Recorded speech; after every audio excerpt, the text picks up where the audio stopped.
And then I need to share my screen so we have our poster. And share my screen so we do have our poster.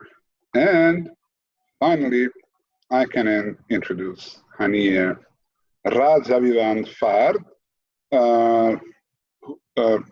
PhD from the Department of Architecture and Design of Politecnico of Torino, who is going to talk about university-city interaction. Dr. HANIYE RAZAVIVAND FARD is a researcher, architect, and lecturer with more than 10 years of cross-functional work experience in international contexts of Italy, Turkey, and Iran.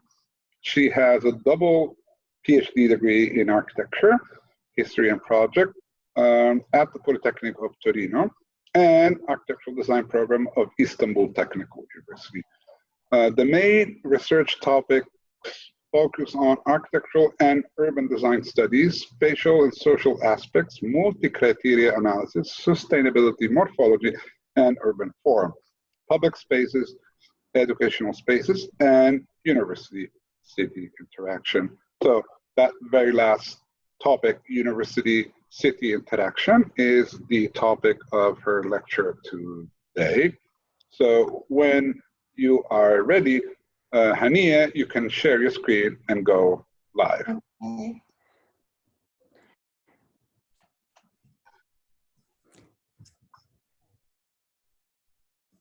Firstly, I would like to thank you, dear Professor CAMIZ, for invitation and also creating this platform to exchange the ideas.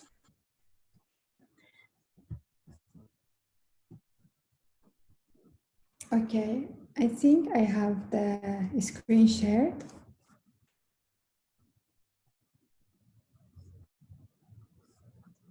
Yes, we can see your screen, and now it's also full screen, so you can go. Ready.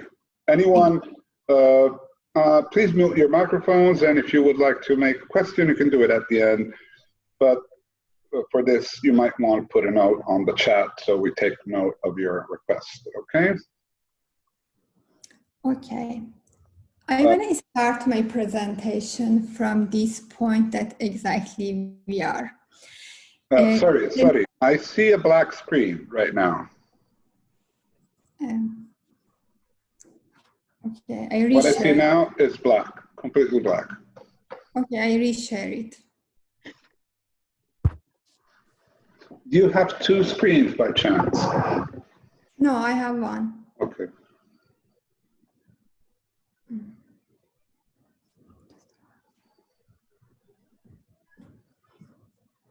Now I can see it. 21st century campus. Okay, is it sharing? Yes. Okay.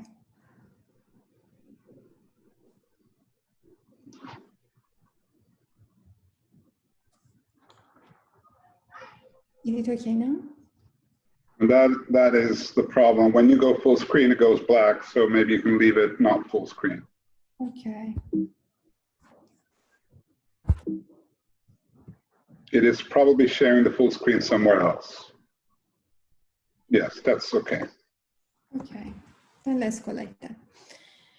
Well, I want to start exactly from this point that we are in the middle of that, in the middle of the coronavirus pandemic that has influenced all our lives in different aspects, from living to working to education and other aspects. So let's say that thanks to the advancements in the technology progresses and communication means, we have this possibility to use online platforms for our works and teaching as well.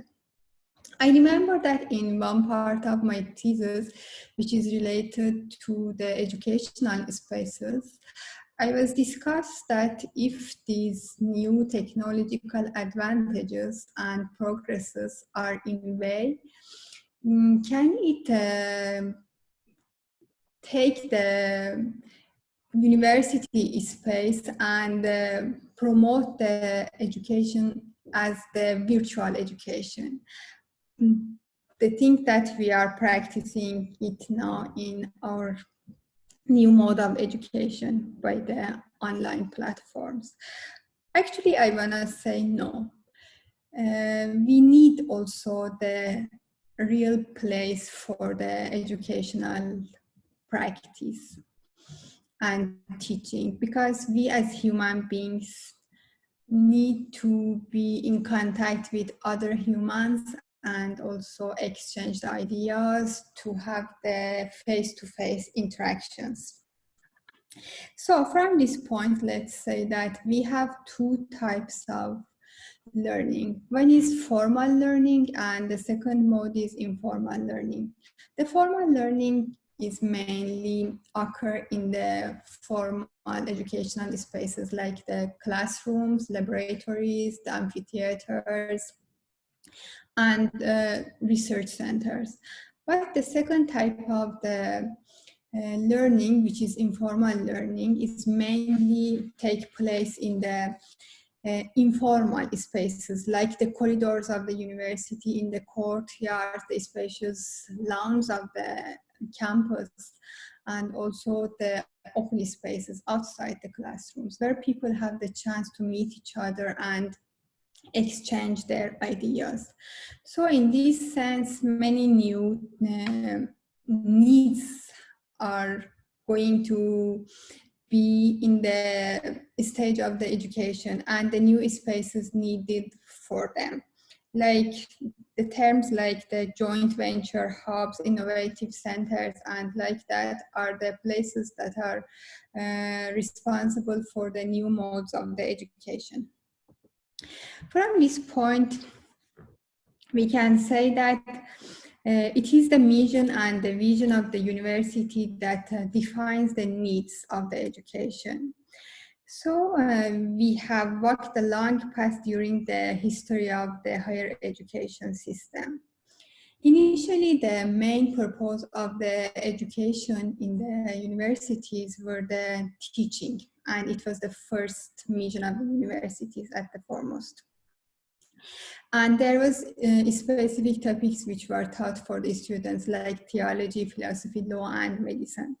But in the 18th century, with the establishment of the Humboldt University in the Berlin, the second mission added to the higher education system, which was research. So the research-based universities were established, initiating from the Germany, which is the initiation of the modern university in the world. But nowadays, in the recent era and with the new changes and the new requirements, the new mission has added to the university's responsibilities, which is called the third mission. And this third mission mainly encompasses the public services, community outreach, urban development, and all the activities and the responsibilities that university accepts and function towards outside its boundaries mainly.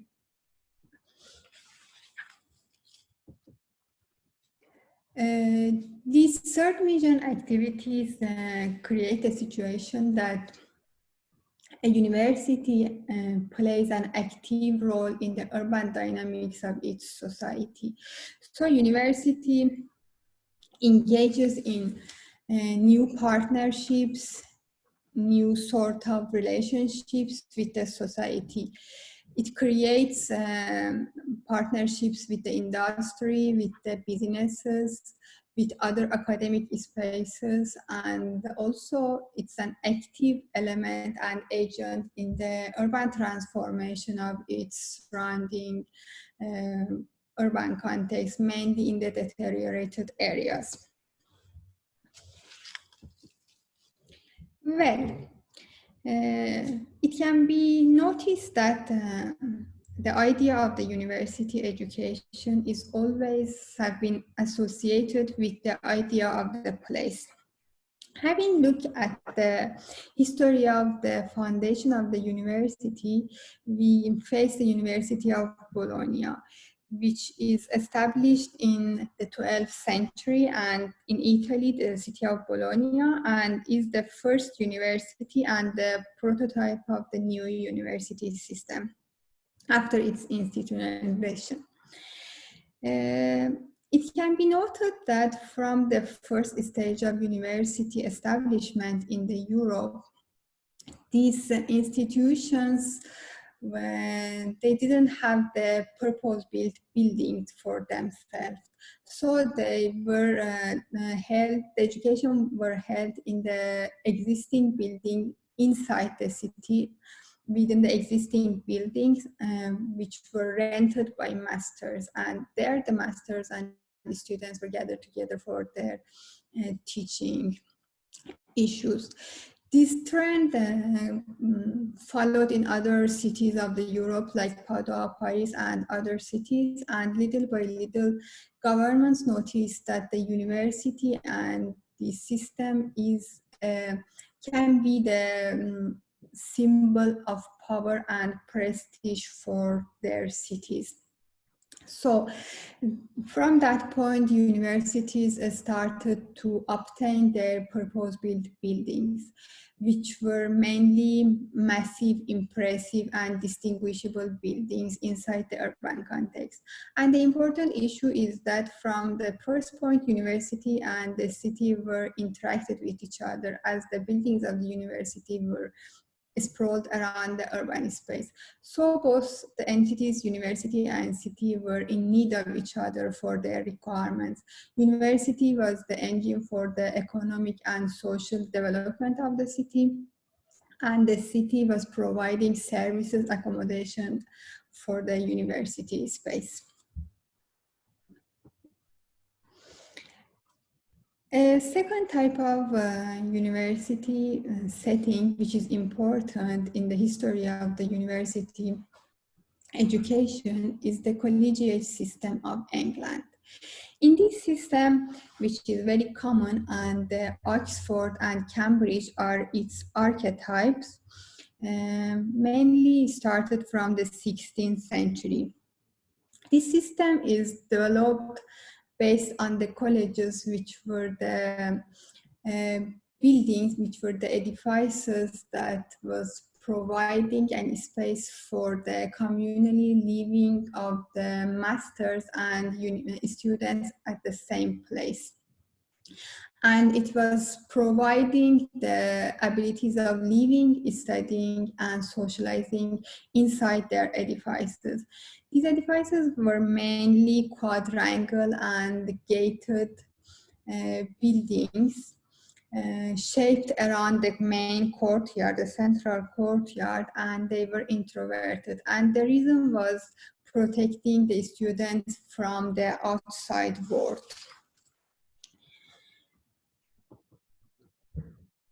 But the most important and significant type of university setting, which has been continued up to our age, is the campus model. This campus model was mainly started and founded in the United States in the 18th century at the University of Princeton, let's say. In this campus model, let's say American campus model, the issue is that the university setting, although was getting its roots from the collegiate system of England, the Oxbridge system, but just vice versa, it didn't have the very introverted and gated buildings. Just vice versa, it was very open to the outside world. So mainly these campuses were established outside the city, in rural areas, in green fields, in park-like spaces, which the landscape, the green landscape, was one of the important components of this campus model. And around this main courtyard, the green space, the buildings were freely shaped. And mainly many of them were U-shaped, as you can see here in the photo. So one of the important issues in creating these sort of campuses was being open to the outside and giving service to the outside world and to the society for its prosperity. As we know, in those days they were creating the new world in the United States. So this new world needed educated and nurtured and skilled new people. And also another important component in the university campus model was the sense of community, creating a sense of community, which was achieved through the cohabitation of the masters and the students in the same space of the campus, which was providing the living, studying, and socializing needs of their community. Going through the concept of the campus, we can refer to the concept of heterotopia, which is proposed by the Michel Foucault. And he explains that heterotopia is a place inside another place, but different in nature and sense, like a boat inside the sea.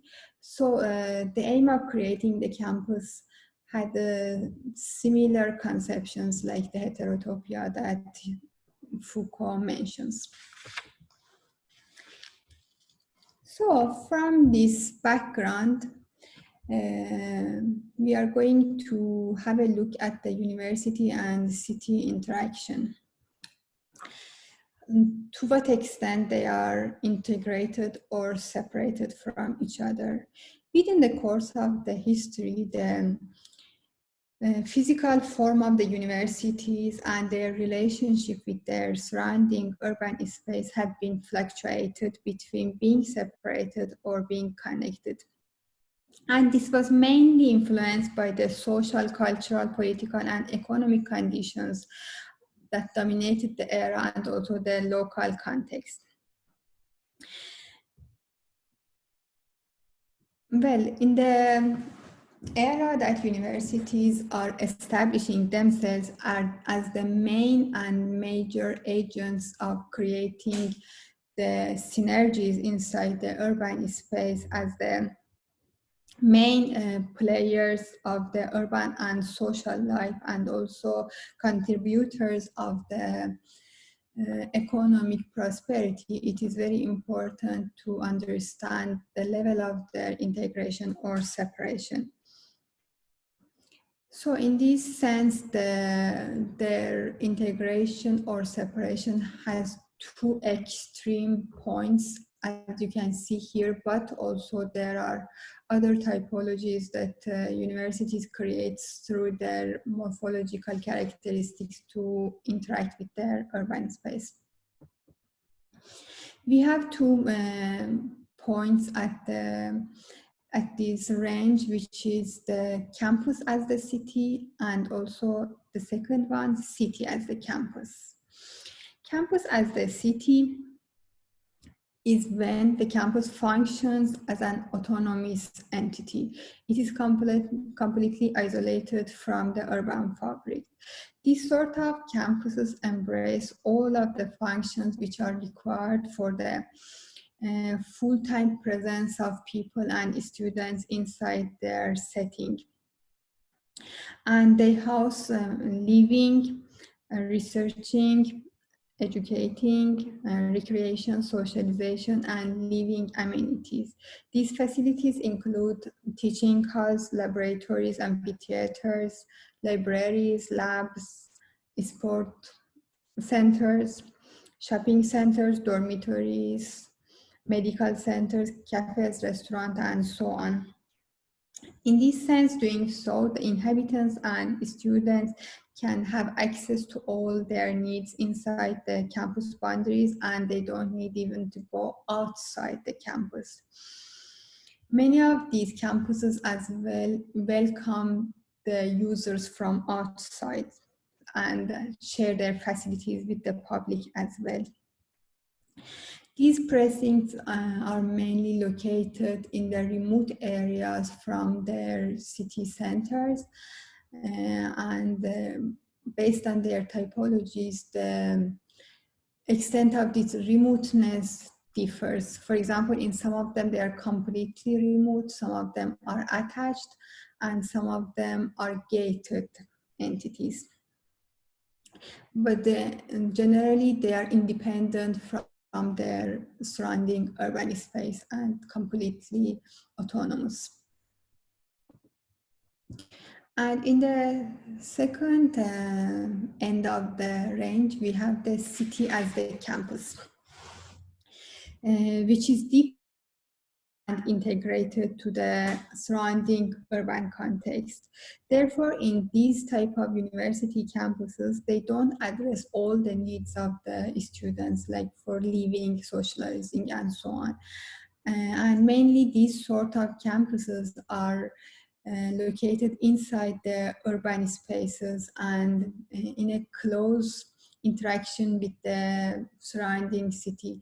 So they are sharing the facilities with the city, like the commerce, like the leisure activities, like the open spaces of the city as well, and all the amenities of the city. So they are deeply dependent on the surrounding urban space and their hosting cities, and they are anchored institutions inside the city. So we have different typologies of universities in relation to their morphological characteristics, their dimension, their spatial organization, and physical form. And universities are creating their relationship with their surrounding city according to these morphological characteristics. And on the other hand, they also get shaped by the situation and dynamics of their cities as well. To get more into detail and understand how these different typologies differ, I provide 6 examples of different 6 typologies of university campuses through examples. The first example is the Simon Fraser University in Canada, which is a detached university, is located in 20 kilometers from the city of Vancouver in a remote area on a hilltop, as you can see here in the photo. The campus setting is a beautiful natural landscape on a hilltop looking to the city of the Vancouver. It has a pretty interesting campus layout and was awarded for its architectural and campus design.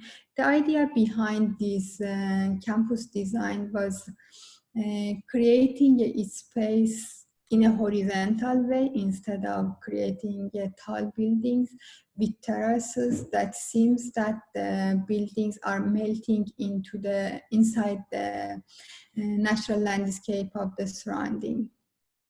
All different functions are grouped and arranged around the main axis, and they all are connected to each other through the covered pathways, which in one hand creates the situation that protects students and users from the bad climate conditions of the outside, and also in the other hand, it creates the possibility of the informal learning through the encounters and the interactions that happens in these corridors between the users.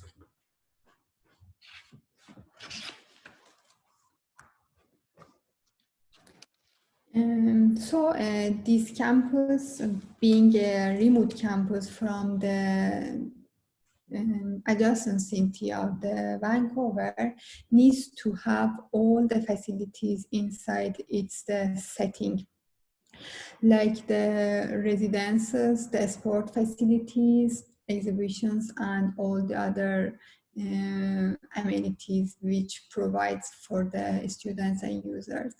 Here in the bottom of the picture, you are seeing the village, which is created for the university to accommodate the students and the faculty staff. And it's also awarded for being a sustainable village. So in this typology, we notice that there is very few morphological ties between the university and city. The accessibility is very low and the connectivity as well is very low.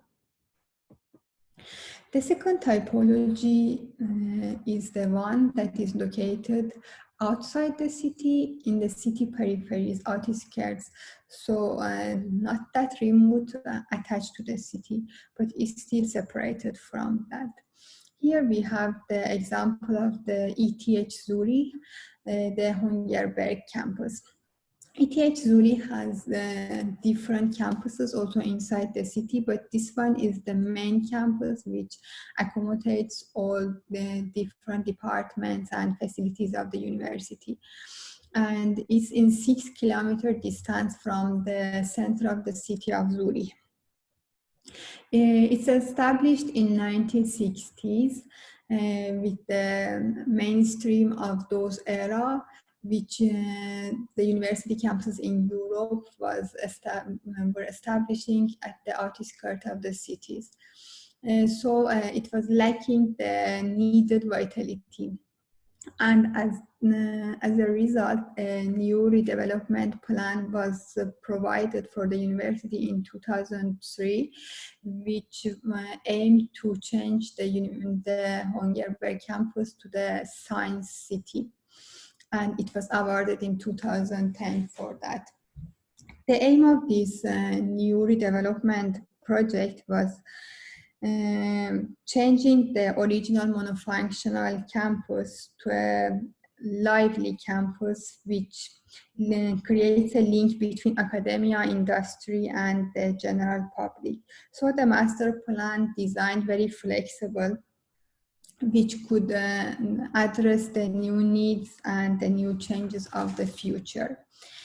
In this master plan, the different functions were grouped as quarters and tried to create a mixed-use district. Many of the facilities of the university is also accessible to the public, and it creates a link between the university space and the general public and also the global world. The third typology that I will explain here is the one that university is mainly developed as an out-city campus in the rural areas, but later with the sprawl of the city and urbanization, it has become an in-city campus. And the example here is the UC Berkeley, University California, Berkeley, which was established outside the city of the San Francisco with the aim of contributing to the glory and happiness of the advancing generations more than the California's gold.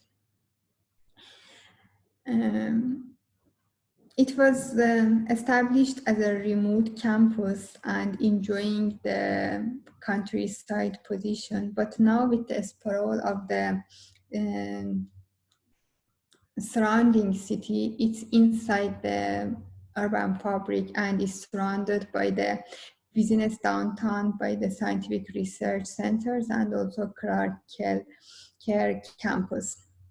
It has a unique architectural spirit which is rooted in the Beaux-Arts tradition of the Europe, and it's still existent inside in the historical part of the campus, but later in many different phases of development, new buildings has added to the university. It's one of the historical and landmarks of the city and the tourist attraction also in the area. And it's also a node that has absorbed many new users and also new industries, new research centers, and created a specific area there. Here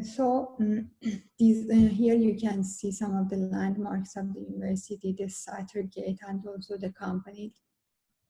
So this type of the university campus has more morphological similarities in comparison with the two previous examples.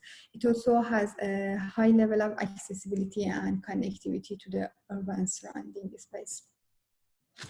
The fourth type of the campus which I want to explain is the one that is already developed inside the city within the urban fabric, but it's gated. It has walls that separated it from the outside urban surrounding. So Trinity College Dublin is an example that I want to explain here, which is located at the very center of the city of Dublin. And it's one of the main historical landmarks of the city and the tourist attractions of the city. It has preserved its historical part, and also the new buildings has added inside the university campus. So in spite of being in the city center, it has very low level of the accessibility in terms of course, permeability, not accessibility, because it has an urban location. The permeability is low, and also the connectivity is low, but there are similarities between the urban morphology of the surrounding space and also the inside campus.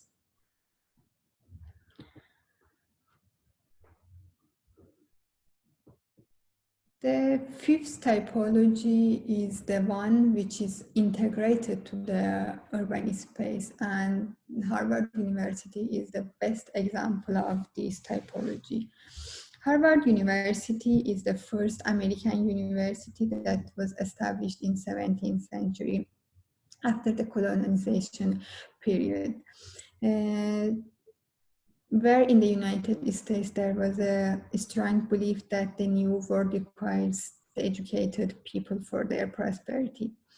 The design of the Harvard University followed the English collegiate system, and based on that, and they got the spirit of the sense of community. But on the other hand, it also rejected the introvert and gated sense of the colleges of the England, and just vice versa. It was very open to the outside community.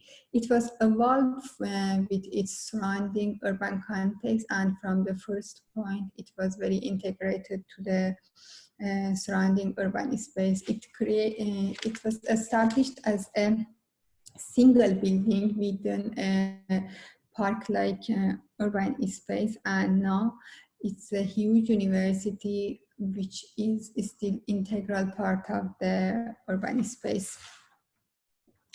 Harvard University, in spite of having several phases of development, has a very specific spirit which is called the Harvard spirit, and there is a harmony and unity in the architectural design of the campus. The Harvard Square and also the Harvard Yard are considered among the main component and main landmarks of the university space, which are also accessible to the public and are in the reality of the inhabitants of the area. Harvard University hosts different facilities inside its boundaries, like laboratories, hospitals, exhibition halls, amphitheaters, research centers, and so on.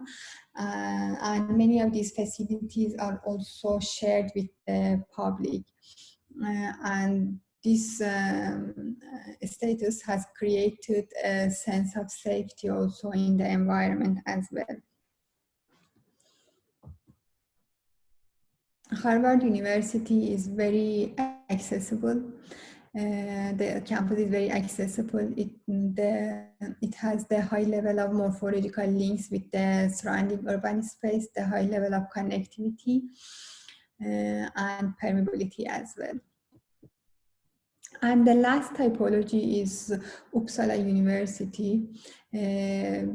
The category which the university's buildings are scattered within the large urban context. Uppsala University was established in the 15th century in Sweden, and it's considered the oldest university in the Nordic countries.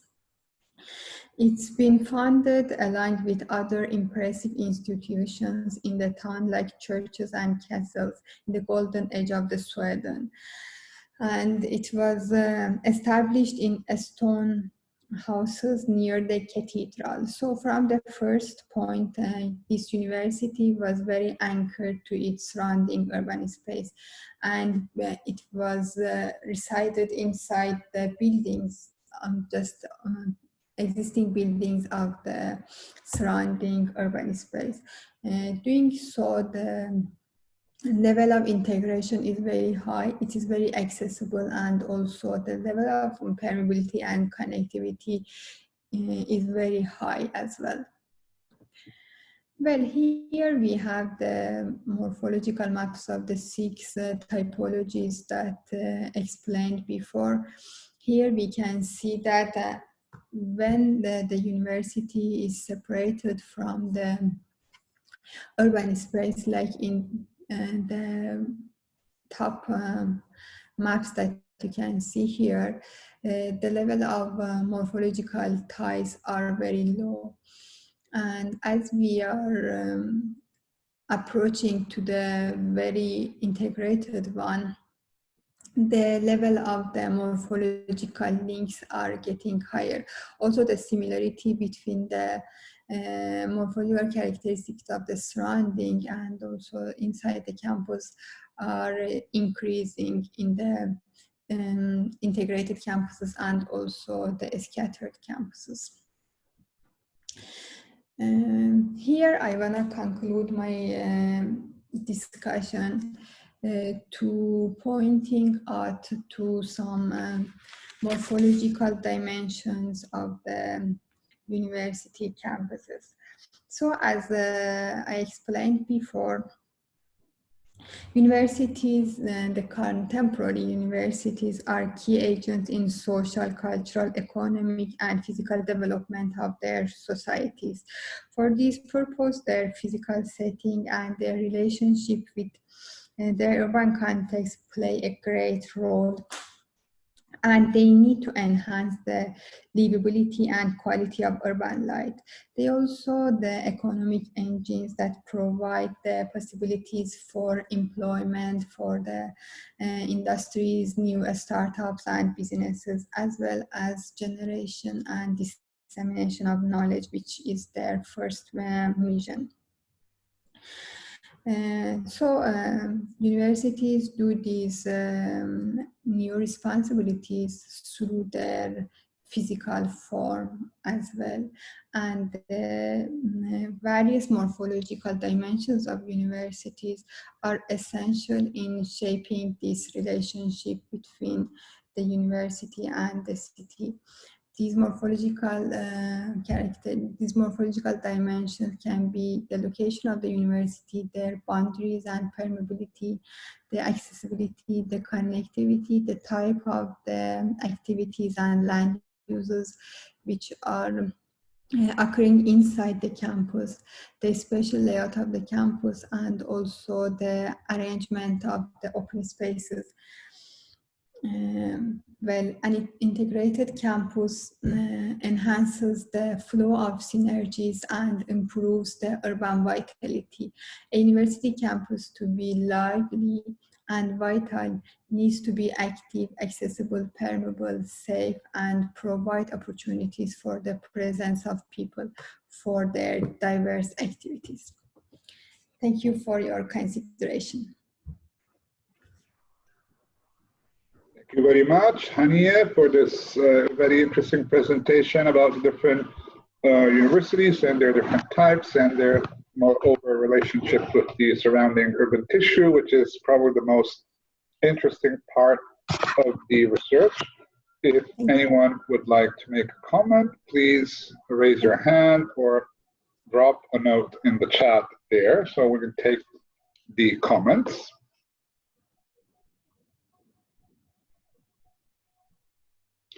Or you can just unmute yourself and do it. I got a few, but you know, I'm waiting for the others before I take the word.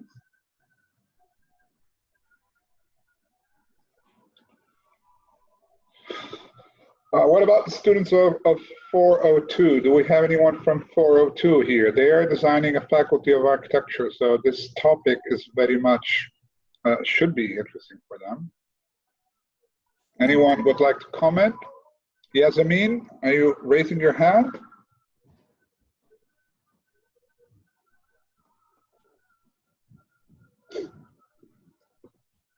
Hello, can you hear me? Yes. Actually, it's very nice presentation as well. I wonder if Haniye, if you thought about student campuses that are in the city, in the historic city, and the difference between them and the campuses that are off the city, and within time, if you look at them diachronically, what happens and how it affects the development of the city. The expansion of the city is related with where you put the university, I think. So maybe you can comment on that as well. Yeah, of course. As you mentioned, the university and city are influencing each other's expansion and development. And this is mainly dependent on the size of the both entities, size of the city and size of the university, as well as the first criteria, I think. For example, in the cities which are the small towns with few amenities and few progresses, a university campus is a very large and important agent in the development of the city. It can be the main source of creating the employment for the city inhabitants, the main users of the services of the city, the main agent that purchase the goods of the city and also provide services for the cities. But vice versa, in the cities which are very big cities, university campus, although has a great influence, but the extent of this impact is lower than the other one. And also being located inside the city provides the opportunity for universities to be more involved in the urban dynamics of the city and assist the city for its economic and social, cultural, and physical development. But being located outside the city, the campus has less opportunities to help the city for its development and prosperity, I think. Thank you very much, Haniye.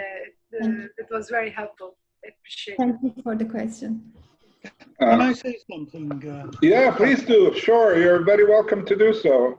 Thank you very much, Haniye. It's very interesting, particularly the range of typologies.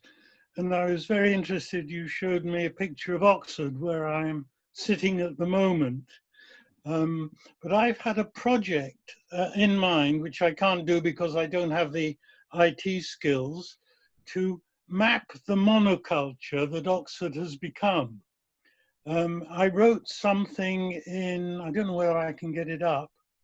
So I can't put it up. I would like to put something on the screen, but I can't do it while this one is up. I can stop my screen share. I wrote something in urban morphology 2 years ago, which, yeah, I don't know why it's not coming. Yeah, it was this that I wrote in Urban Morphology 2 years ago. And it's showing the way these colleges that you showed us are taking over the city. This is an old college. These are houses on a street. Some of you may have seen this already because it was in the Urban Morphology in 1918. And this shows how the this college has bought up all these houses and basically turned them around. So now the street looks like this. It's a completely fake street, which has doors, but if you look at the doors, they don't have any handles in them because these houses are student accommodation, which is entered from the back.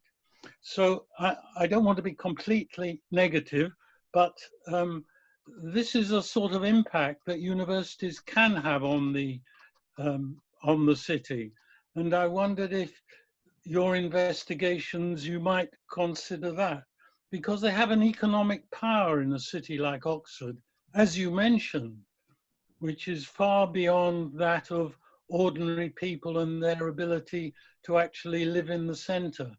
So this is perhaps you think it's a diversion from your topic, but I think it was for me, it was an interesting to be able to consider that.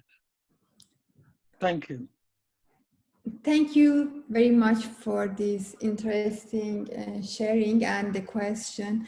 Exactly as you mentioned, this one is the system of the collegiate system in the England, mainly that they try to create a very introverted system of the edifices. As you mentioned, for example, here in your example, the houses just were the facade and they were entering from the inside courtyard. So they were trying to a great extent cut the link between outside and inside the college space and protect their students from the outside world. So they were very introverted and gated.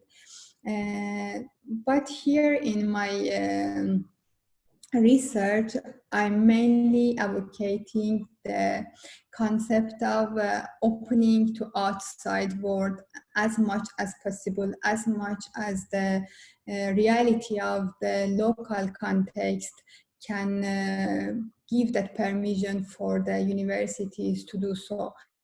I can here mention a quite interesting example from Istanbul, which is the Bilgi University, the Central Istanbul campus, which is a great conversion of an industrial site, an old and deserted power plant, to a very interesting university campus space. This university campus space, the Central Istanbul, mainly was designed with the aim of being open and accessible to the public. And it was designed inside the deteriorated area of Istanbul to have the impact of being the agent, being the active player of the urban regeneration in the area. It was, but at the same time, it could achieve this purpose, but at the same time, it couldn't maintain its status of the openness toward public because of the security issues and the obligations of the city required the university to surround itself with the fans. So as much as possible, it's been advocated that universities need to open up to the outside world and get integrated to their surrounding urban space. The flow of the people, the movement of the people through the university campus spaces can be important and essential issue in creating the chance for the exchange of the ideas, and also for the vitality of the area and also the campus space as well. Thank you. Thank you. Thank you so much. Anyone else would like to comment here?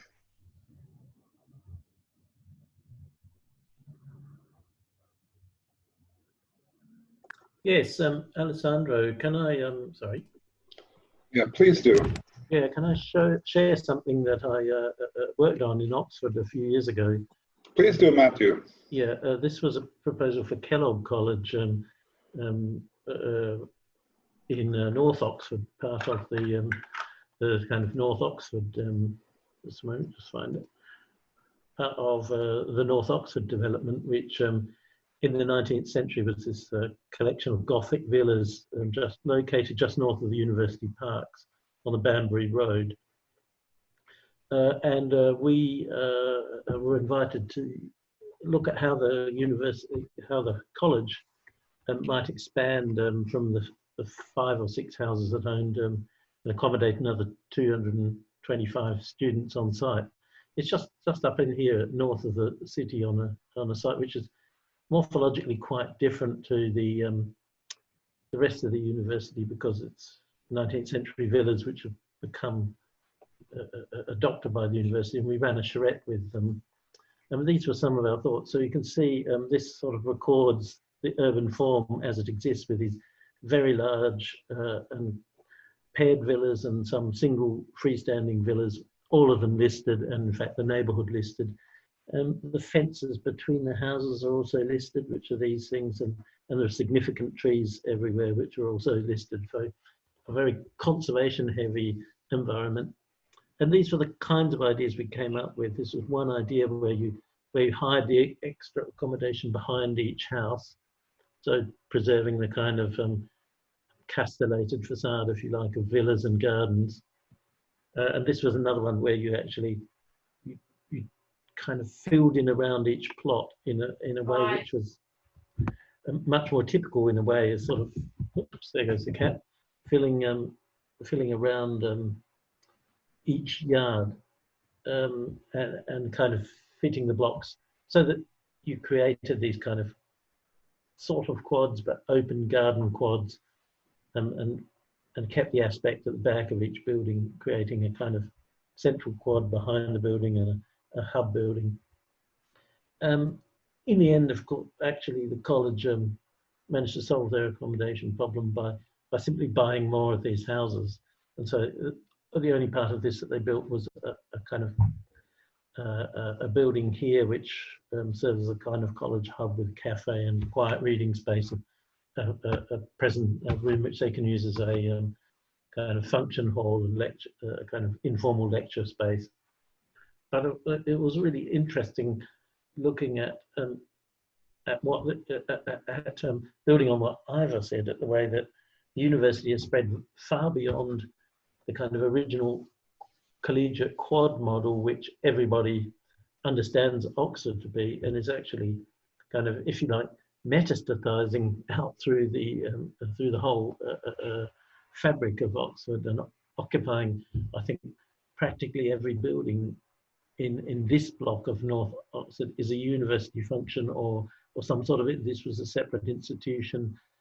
That I think is Radcliffe Hall, so another college, or the university's employment centre.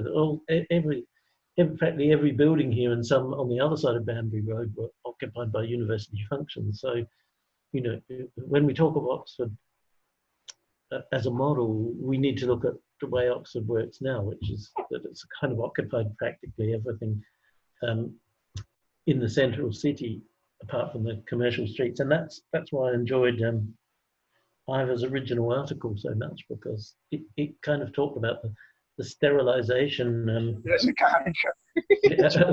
happens to the city from all of these individual buildings. Yeah, this is the kind of loro sanno cosa come avere a che fare. Oh, vabbè, sì, nell'ottica dell'interazione con la sorella, almeno vendiamola. And these were the kind of accommodation we're planning. Yeah, so you know, this was our final solution, but which didn't come up, but they you know, took into account the sort of thing that we were looking at. But the interesting thing, I think, is that the university works in a very different way, and you know, that's why I liked Ivor's original paper, because he was looking at the evolution of the university to sort of take over the city and, in a sense, sterilize all those facades on the street, because you can only access the buildings in the back now. So that's all. Thank you. Thank you. Thank you, Matthew. That was amazing and very interesting. Anyone else would like to comment or ask a question?